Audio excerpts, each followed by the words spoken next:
decided to make a video for my booktube channel. Today is October the 19th.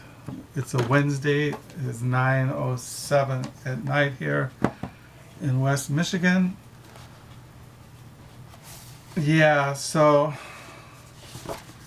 tonight I'm just kind of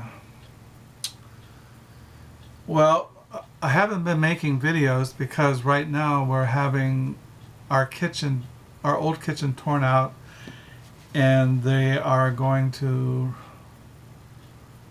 rebuild a new kitchen. And so everything is kind of torn up around here. Everything is out of order, and I don't function well when things are out of order. I can't get into the kitchen. I can't get down into the lower level where my books are. I can't sit in the dining room because there's stuff everywhere from the old kitchen, and so I'm just kind of bearing through it. Should be done by next week, hopefully. Maybe by the beginning of November, things will be back to normal. But I decided to retreat to my main study and sit here and try to gather my thoughts, make a video, talk about what I've been reading, talk about my life as a bookworm. I got a book in the mail. I got 2 Christian books in the mail that I've been reading a lot.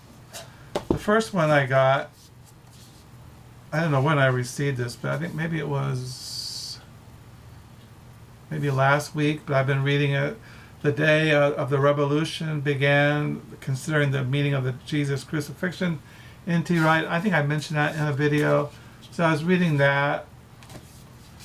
And when I read N.T. Wright, and I do a lot of extra reading, look things up on the internet, read book reviews. I found a book review on the internet on N.T. Wright's new book by Michael Horton. Copied it off, and I put these in my diary. So I read stuff about the new book, reviews and things like that. It's interesting. I got some questions. And then I got in the mail this new Christian book, Biblical Authority After Babel, Retrieving the Solas and the Spirit of Mirror Protestant Christianity by Kevin J. Vanhoozer. So I got that, and I was reading several months ago this book by Vanhoozer and Owen Strachan. I think the pastor as a public theologian. We're claiming a lost vision by Kevin Vanhoozer and Owen Strachan. I was reading that. Also, I was reading this book by Vanhoozer several months ago, Theology and the Mirror of Scripture, a Mere Evangelical Account by Kevin J. Vanhoozer and Daniel Treier. Kevin Vanhoozer is a theologian. He's an evangelical. He's one of my favorite theologians. I also have this book edited by Kevin J. Vanhoozer, Dictionary for Theological Interpretation of the Bible. So yeah, and I got another book by Vanhoozer down here. I have all kinds of books by Vanhoozer. Some are downstairs. This is a book by Kevin J. Vanhoozer, The Drama of Doctrine, Canonical, Linguistic Approach to Christian Theology. So I've been looking at those books in the mornings. But I've been reading primarily, I've been really enjoying this biography or history of Greenwich Village. The Village, A History of Greenwich Village, 400 Years of Beats, Bohemians, Radicals, and Rogues by John Strausbaugh. I'm really enjoying this because a lot of the people that he mentions in this book, I collect books by, or I like to know more about them. And because I collect avant-garde literature, I collect literature on beatniks and radicals and bohemians and painters and poets and thinkers and people who are just nonconformists, people who don't fit the norm. I did get I came across this book and I got it, I ordered it used, I got it in the mail today. This is called The Brazen Age, New York City and the American Empire, Politics, Art, and Bohemia by David Reed. It says here, a brilliant, sweeping, unparalleled look at the extraordinary rich culture and turbulent politics of New York City between the years 1945 and 1950. The Brazen Age opens with Franklin Delano Roosevelt's campaign tour through the city's boroughs in 1944. He would see little of what made New York the capital of modernity, though the aristocrat FDR was its paradoxical avatar, a city boasting of unprecedented and unique synthesis of genius, ambition, and the avant-garde.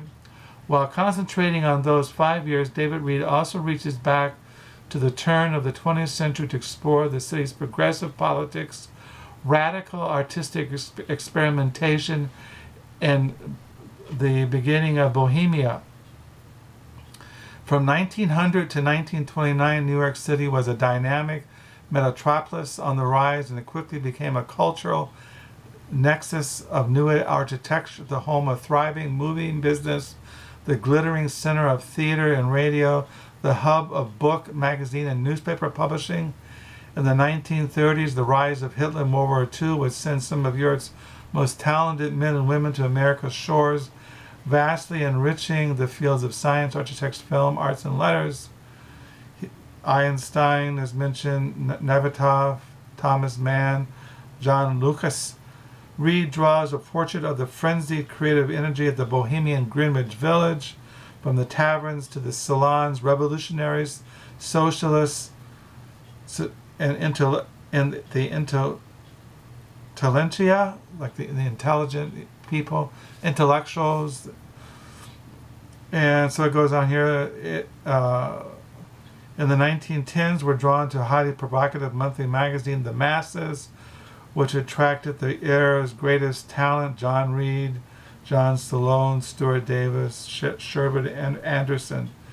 And summed up is a chorus of witnesses to the ever-changing landscape of Bohemia, from Malcolm Cowley to Annis Nin.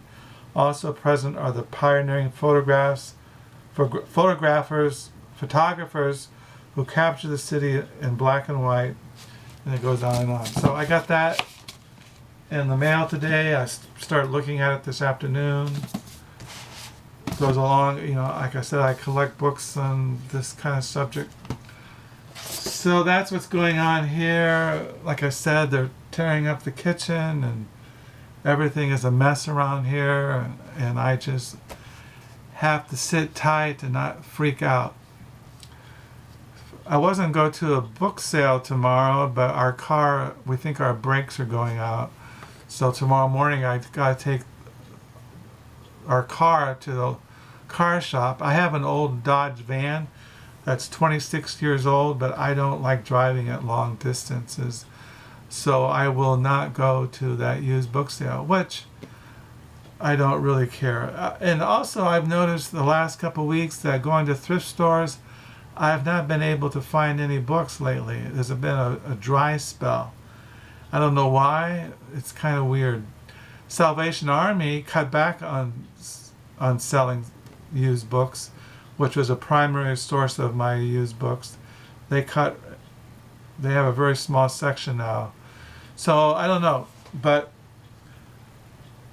there's always Amazon to buy books from. There's always here and there the library used bookstore.